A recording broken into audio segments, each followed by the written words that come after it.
Welcome to millennium Tamil academy. இந்த வீடியோவில் தமிழக போஸ்ட் ஆஃபீஸ்லேருந்து வெளியாகிருக்கக்கூடிய ஒரு சூப்பரான வேலைவாய்ப்பு பற்றி தான் பார்க்க போகிறோம். இந்த வேலைக்கு நீங்கள் குறைந்தபட்சமாக 10th பாஸ் பண்ணியிருந்தீங்க அப்படின்னாலே விண்ணப்பிக்கலாம். எந்த விதமான எழுத்து தேர்வு கிடையாது, அதே மாதிரி இன்டர்வியூலாம் உங்களுக்கு கிடையாது. நீங்கள் 10th எடுத்த மார்க் அடிப்படையாக வச்சு இந்த வேலைவாய்ப்பானது வழங்கப்படும். இது ஒரு நிரந்தரமான வேலைவாய்ப்பு. ஸோ மார்க் அடிப்படையாக வைத்து வழங்கக்கூடிய இந்த நிரந்தரமான போஸ்ட் ஆஃபீஸ் வேலைவாய்ப்பு பற்றி இந்த வீடியோவில் நம்ம பார்க்கலாம். ஸோ இதுக்கு அப்ளை பண்ணுறதுக்கான ஏஜ் லிமிட் என்ன, கல்வி தகுதி என்ன, எல்லா தகவலும் இந்த வீடியோவில் நம்ம பார்க்கலாம். ஸோ ஃபுல் இன்ஃபர்மேஷன் தெரிஞ்சுக்க இந்த வீடியோவை ஸ்கிப் பண்ணாமல் பாருங்கள். நம்ம சேனலில் வரக்கூடிய latest government job, government schemes, உதாரணமாக குடும்பத் தலைவிக்கு 1000 ரூபாய் ஸ்கீம் பற்றின முக்கியமான அப்டேட், இது மாதிரியான விஷயங்கள்லாம் நீங்கள் தொடர்ந்து தெரிஞ்சுக்க நம்ம சேனலை சப்ஸ்கிரைப் பண்ணிக்கோங்க. இந்த வீடியோவை உங்கள் நண்பர்களுக்கும் ஷேர் பண்ணுங்கள், அவர்களுக்கும் பயனுள்ளதாக இருக்கும். ஸோ இதான் போஸ்ட் ஆஃபீஸ் வேலைக்காக வெளியாகிருக்கக்கூடிய அதிகாரப்பூர்வ நோட்டிஃபிகேஷன். ஸோ இந்த நோட்டிஃபிகேஷனில் என்னென்ன பதவி கொடுத்துருக்காங்க, அதற்கான தகுதி என்ன, எப்படி நம்ம அப்ளை பண்ணுறது எல்லாத்தையும் பார்க்கலாம். So applications are invited from eligible candidates to fill in vacant post of Gramin Dak Sevak, branch post master BPM, assistant branch post master ABPM, Dak Sevak. So இந்த 3 பதவிகளுக்கு தான் இப்போ நோட்டிஃபிகேஷன் கொடுத்துருக்காங்க. பிரான்ச் போஸ்ட் மாஸ்டர் அப்படின்றது நமக்கு தெரியும், போஸ்ட் மாஸ்டர் அப்படின்னு சொல்லுவோம். அதுலேயே அசிஸ்டன்ட் போஸ்ட் மாஸ்டர், அதுபோக தக் சேவக் அப்படின்றது நம்ம பார்த்துருப்போம். அதாவது வீடுகளுக்கு போஸ்டெல்லாம் டெலிவரி பண்ணுவாங்க. அவங்க அதை போஸ்ட்மேன் அப்படின்னு நம்ம சொல்லுவோம். ஸோ அந்த 3 பதவிக்கு தான் இப்போ நோட்டிஃபிகேஷன் கொடுத்துருக்காங்க. ஸோ நம்ம ஆன்லைனில் தான் இதுக்கு அப்ளை பண்ணணும் அப்படின்னு சொல்லியிருக்காங்க. அதற்கான அந்த அதிகாரப்பூர்வ இணையதளம் நமக்கு கொடுத்துருக்காங்க. ஸோ இந்த நோட்டிஃபிகேஷன் லிங்க் நான் உங்களுக்கு டிஸ்கிரிப்ஷனில் கொடுக்குறேன். ஸோ நீங்கள் அதில் போய்ட்டு இந்த நோட்டிஃபிகேஷனை டவுன்லோட் பண்ணி அதையும் பார்த்துட்டு இந்த அதிகாரப்பூர்வ இணையதளத்தில் நீங்கள் ஆன்லைன்லேயே அப்ளை பண்ணலாம். ஸோ இதுக்கு ஆன்லைனில் அப்ளை பண்ணுறதுக்கான டேட்டு நமக்கு 15/7/2024 அன்றைக்கி ஆரம்பித்து 5/8/2024 அன்றைக்கி வரைக்கும் நமக்கு ஆன்லைனில் அப்ளை பண்ணலாம். ஸோ முடிஞ்ச அளவுக்கு இந்த கடைசி தேதி வரைக்கும் காத்திருக்காதீங்க, பிஃபோர் அப்ளை பண்ணுங்கள். ஏன்னா அந்த கடைசி தேதியில் உங்களுக்கு நெட்வொர்க் டவுன் ஆகிற வாய்ப்புகள் நிறையா இருக்குது. ஸோ பிஃபோர் அப்ளை பண்ணிடுங்க. Edit and correction window. So நீங்கள் இந்த அப்ளை பண்ணும்போது ஏதோ ஒரு தகவல் தவறாக கொடுத்தீங்க அப்படின்னா அதை எடிட் பண்ணுறதுக்கு 6/8/2024 அதிலிருந்து 8/8/2024 அது வரைக்கும் உங்களுக்கு வாய்ப்பு இருக்குது அப்படின்னு சொல்லியிருக்காங்க. ஸோ நீங்கள் அந்த எடிட் ஆப்ஷனையும் அவாய்ட் பண்ணுறது நல்லது. நீங்கள் அப்ளை பண்ணும்போது சரியான தகவலை கொடுத்துருங்க. ஒரு சில தகவல் எடிட் ஆப்ஷனாக நீங்கள் மாற்ற முடியாதுன்ற மாதிரி இருக்கும். ஸோ நீங்கள் அப்ளை பண்ணும்போது சரியான தகவலை கொடுத்து அப்ளை பண்ணுங்கள். ஓகே, இப்போ இந்த பதவிகள் என்னென்ன அப்படின்றத பார்த்துலாம். Branch post master. ஸோ இவருடைய ஜாப் நேச்சர் என்ன அப்படின்னா, day to day postal operation of branch post office. So அந்த போஸ்ட் ஆஃபீஸினுடைய அன்றாட பணிகளை முழுமையாக நிர்வகிக்கிறது தான் இந்த பிரான்ச் போஸ்ட் மாஸ்டருடைய முக்கியமான பணி. அதுபோக மார்க்கெட்டிங் ப்ரொமோஷன். ஸோ அந்த அவங்ககிட்ட பேங்கிங் ப்ராடக்ட்ஸ் இருக்கும், இன்சூரன்ஸ் ப்ராடக்ட்ஸ் இருக்கும். ஸோ அதெல்லாம் நம்ம மார்க்கெட்டிங் பண்ணுறது, இதெல்லாமே அவங்களுடைய முக்கியமான பணி அப்படின்னு சொல்லியிருக்காங்க. ஸோ அதேமாதிரி அவர் அந்த குறிப்பிட்ட அந்த தபால் கிராமத்திலே தங்கி இருக்கணும் அப்படின்னு சொல்லியிருக்காங்க. ஸோ அடுத்து assistant branch post master ABPM, அவருடைய அந்த பணிகளும் பார்த்தோம் அப்படின்னா sale of stamps, stationery, conveyance and delivery of mail at doorstep. So அந்த அசிஸ்டன்ட் பிரான்ச் போஸ்ட் மாஸ்டர் அன்றாட பணிகளை முக்கியமாக கண்காணிக்கணும். அதுபோக அங்கே போஸ்ட் ஆஃபீஸில் சேல் ஆகக்கூடிய அந்த ப்ராடக்ட்ஸ் அவர் சேல் பண்ணுறது, இதெல்லாம் அவருடைய முக்கியமான பணி அப்படின்னு சொல்லியிருக்காங்க. ஸோ அதேமாதிரி தக் சேவக் நமக்கு தெரியும், போஸ்ட்மேன். அதாவது வீடுகளுக்கு டைரெக்டாக நமக்கு அந்த போஸ்டெல்லாம் கொண்டு கொடுக்குறது அவங்களோட முக்கியமான பணி. அதுபோக சேல் ஆஃப் ஸ்டாம்ப்ஸு, ஸ்டேஷ்னரி, இந்த மாதிரியான அந்த போஸ்ட் ஆஃபீஸில் இருக்கக்கூடிய வேலைகளையும் அவங்க கவனிக்கணும் அப்படின்னு சொல்லியிருக்காங்க. ஸோ இந்த 3 பதவிகளுக்கு தான் நமக்கு இப்போது அந்த அறிவிப்பு வெளியாகிருக்கு. ஓகே, இதில் அந்த சேலரி என்ன அப்படின்றத பார்க்கலாம். பிரான்ச் போஸ்ட் மாஸ்டர், அதாவது போஸ்ட் மாஸ்டருடைய சம்பளம் 12,000 முதல் 29,380 வரை. ஏபிபிஎம் தக் சேவக், அதாவது அசிஸ்டன்ட் பிரான்ச் போஸ்ட் மாஸ்டர் மற்றும் தக் சேவக், இவங்களுக்கான சம்பளம் 10,000 முதல் 24,470 வரை. ஸோ இந்த 2 பதவிகளுக்கான சம்பளம் தான். ஸோ இதுக்கு விண்ணப்பிக்கிறதுக்கான வயது வரம்பு என்ன அப்படின்றத நம்ம பார்க்கலாம். ஸோ இந்த பதவிகளுக்கு விண்ணப்பிக்கிறதுக்கு குறைந்தபட்சமாக 18 வயசு கம்ப்ளீட் ஆகிருக்கணும். அதிகபட்சம் 40 வயது வரைக்கும் விண்ணப்பிக்கலாம். ஸோ இந்த 40 வயது அதில் ஒரு சில கம்யூனிட்டிக்கு ரிலாக்ஸேஷன் இருக்குது. ஸோ அதில் என்ன அப்படின்றத நம்ம பார்த்துலாம். உதாரணமாக scheduled caste, scheduled tribe, SC, ST இவங்களுக்கு 5 வருட வயது வரம்பு தளர்வு இருக்குது. Okay, other backward class OBC 3 வருட வயது வரம்பு தளர்வு இருக்குது. எக்கனாமிக்கலி வீக்கர் செக்ஷன் இடபிள்யூஎஸ் அவங்களுக்கு வயது வரம்பு தளர்வு இல்லை. ஸோ அந்த அதிகபட்ச வயது வரம்பு வரைக்கும் தான் விண்ணப்பிக்க முடியும். அதேமாதிரி person with bench mark disability PWD அவங்களுக்கு 10 வருட வயது வரம்பு தளர்வு இருக்குது. பர்சன் வித் பிடபிள்யூடி ஓபிசியாக இருந்தாங்க அப்படின்னா 13 வருட வயது வரம்பு தளர்வு இருக்குது. பிடபிள்யூடி எஸ்சி, எஸ்டியாக இருந்தாங்க அப்படின்னா 15 வருடம் வயது வரம்பு தளர்வு இருக்குது. ஸோ இதுதான் இந்த வேலைக்கு விண்ணப்பிக்கிறதுக்கான அந்த வயது வரம்பு தளர்வு. ஸோ இந்த வேலைக்கு என்ன கல்வி தகுதி அப்படின்றத நம்ம பார்த்துலாம். நான் ஏற்கனவே சொன்ன மாதிரி தான், மினிமம் நீங்கள் 10th படிச்சிருந்தாலே போதும். 10th நீங்கள் பாஸ் பண்ணியிருக்கணும். மேத்தமெட்டிக்ஸ் அண்ட் இங்கிலீஷ் அது வந்து சப்ஜெக்டாக எடுத்து படிச்சிருக்கணும் அப்படின்னு சொல்லியிருக்காங்க. ஸோ அங்கீகரிக்கப்பட்ட கல்வி நிறுவனத்தில் படிச்சிருக்கணும். இது ரொம்ப முக்கியமானது. ஓகே. அதே மாதிரி வந்து உங்களுக்கு அந்த லோக்கல் லாங்குவேஜ் உதாரணமாக நீங்கள் இப்போ தமிழ்நாட்டுக்கு விண்ணப்பிக்கிறீங்க அப்படின்னா 10th வரைக்கும் தமிழ் ஒரு சப்ஜெக்டாக எடுத்து படிச்சிருக்கணும். எந்த மாநிலத்திற்கு ஒரு விண்ணப்பதாரர் வந்து விண்ணப்பிக்கிறாரோ அந்த மாநில மொழி அவருக்கு தெரிஞ்சிருக்கணும் அப்படின்னு சொல்லியிருக்காங்க. ஓகே. ஸோ இது போக அதர் குவாலிஃபிகேஷன் என்ன அப்படின்றத பார்க்கலாம். நாலேஜ் ஆஃப் கம்ப்யூட்டர் கையால் தெரிஞ்சிருக்கணும். நாலேஜ் ஆஃப் சைக்கிளிங் அதாவது சைக்கிள் ஓட்ட தெரிஞ்சிருக்கணும். Adequate means of livelihood. So இதெல்லாமே வந்து இந்த வேலைக்கான முக்கியமான தகுதிகள். ஸோ ரிசர்வேஷன் இருக்குது. ஸோ நீங்கள் வந்து ரிசர்வேஷன் கேட்டகரியில் வந்து விண்ணப்பிக்கிறீங்க அப்படின்னா SC, ST, OBC, EWS must ensure that they are entered to such reservation as per eligibility prescribed in this notification. They should also be in possession of valid certificate in the prescribed format in support of their claim. So நீங்கள் வந்து இந்த community wise அந்த reservation நீங்கள் விண்ணப்பிக்கிறீங்க அப்படின்னா உங்களுக்கான அந்த அதிகாரப்பூர்வ அந்த வேலிட் சர்டிஃபிகேட் இந்த ப்ரிஸ்கிரைப்டு ஃபார்மேட், அதாவது அரசு அறிவித்திருக்கக்கூடிய அந்த ப்ரிஸ்கிரைப்டு ஃபார்மேட்டில் நீங்கள் அதற்குண்டான அந்த கம்யூனிட்டி சர்டிஃபிகேட் வந்து ப்ரொடியூஸ் பண்ணணும் அப்படின்னு சொல்லியிருக்காங்க. ஸோ இதெல்லாம் ரொம்ப முக்கியமானது. நீங்கள் விண்ணப்பிக்கிறப்ப அதை கவனத்தில் வச்சுக்கோங்க.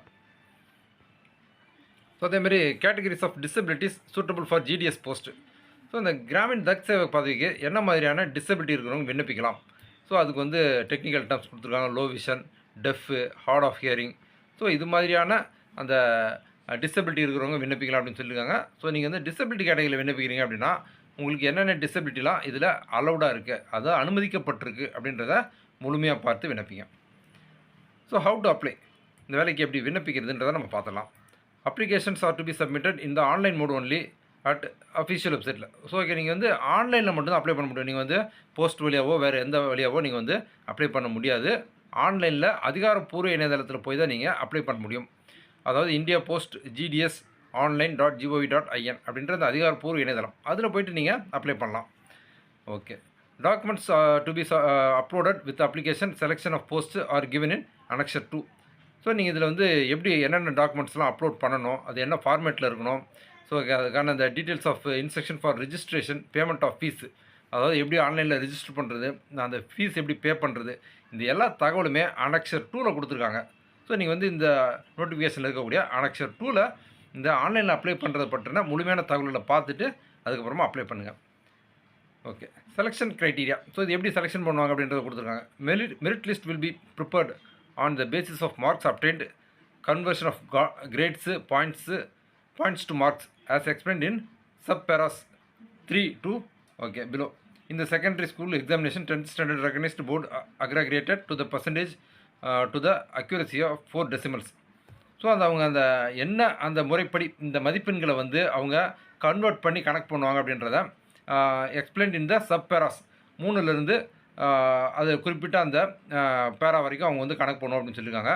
ஸோ அந்த அடிப்படையில் மார்க்கை வந்து அவங்க கிரேடாக கன்வெர்ட் பண்ணி அதன் அடிப்படையில் தான் வந்து உங்களுக்கு இந்த தேர்வானது நடைபெறும் அப்படின்னு சொல்லியிருக்காங்க. ஸோ நீங்கள் ஒன்ஸ் நீங்கள் வந்து உங்கள் அப்லோட் பண்ணும்போது உங்களுடைய 10th மார்க் லிஸ்ட் வந்து நீங்கள் கண்டிப்பாக அப்லோட் பண்ணுற மாதிரி இருக்கும். அந்த மதிப்பெண்களை அடிப்படையில் அவங்க கிரேடு கணக்கு பண்ணி அந்த கிரேட் அடிப்படையில் உங்களுக்கு இந்த வேலை வாய்ப்பானது வழங்கப்படும். ஸோ நீங்கள் வந்து எந்த விதமான எழுத்து தேர்வு அப்படின்றதெல்லாம் உங்களுக்கு இந்த வேலைக்கு கிடையாது. ஸோ இந்த நிரந்தரமான போஸ்ட் ஆஃபீஸ் வேலையை நீங்கள் 10th மார்க் அடிப்படையிலே பெற முடியும்.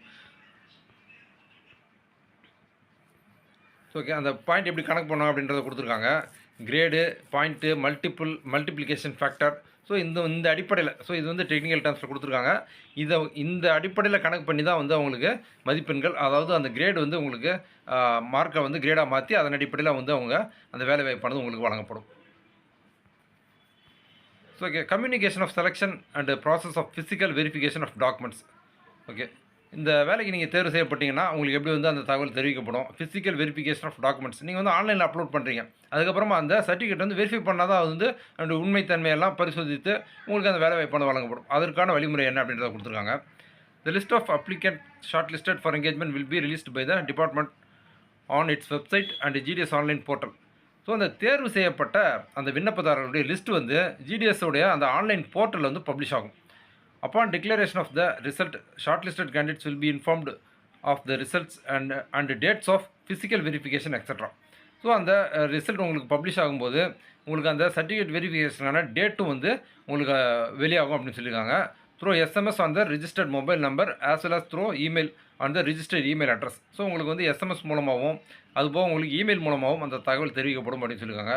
Hour in case of non receipt of SMS email on the registered mobile email address due to technical any other reason, the department would not be responsible and no communication in this respect will be entertained. Therefore, the applicants are advised to visit the website portal on a regular basis for latest updates. So உங்களுடைய அந்த mobile நம்பரோ அல்லது வந்து ஒரு இமெயிலோ ஏதாவது தகவல் வந்து உங்களுக்கு வந்து சேரலை அப்படின்னா அதுக்கு வந்து ஜிடிஎஸ் வந்து அவங்க பொறுப்பேற்க மாட்டாங்க அப்படின்னு சொல்லியிருக்காங்க. அதாவது டிபார்ட்மெண்ட் ஆஃப் போஸ்ட்டில் வந்து பொறுப்பு இல்லை அப்படின்னு சொல்லியிருக்காங்க. ஸோ நீங்கள் வந்து இதற்கான அந்த ஃபர்தர் அப்டேட், அது தேர்வு பற்றின அப்டேட்டு அல்லது வந்து ரிசல்ட் பற்றின அப்டேட்டு இதெல்லாம் வந்து அதிகாரப்பூர்வ இணையதளத்தில் நீங்கள் தொடர்ச்சியாக வந்து வாட்ச் பண்ணுங்கள், அதாவது தொடர்ந்து பாருங்கள், அது மூலமாக தெரிஞ்சுக்க முயற்சி செய்யுங்க அப்படின்னு சொல்லியிருக்காங்க.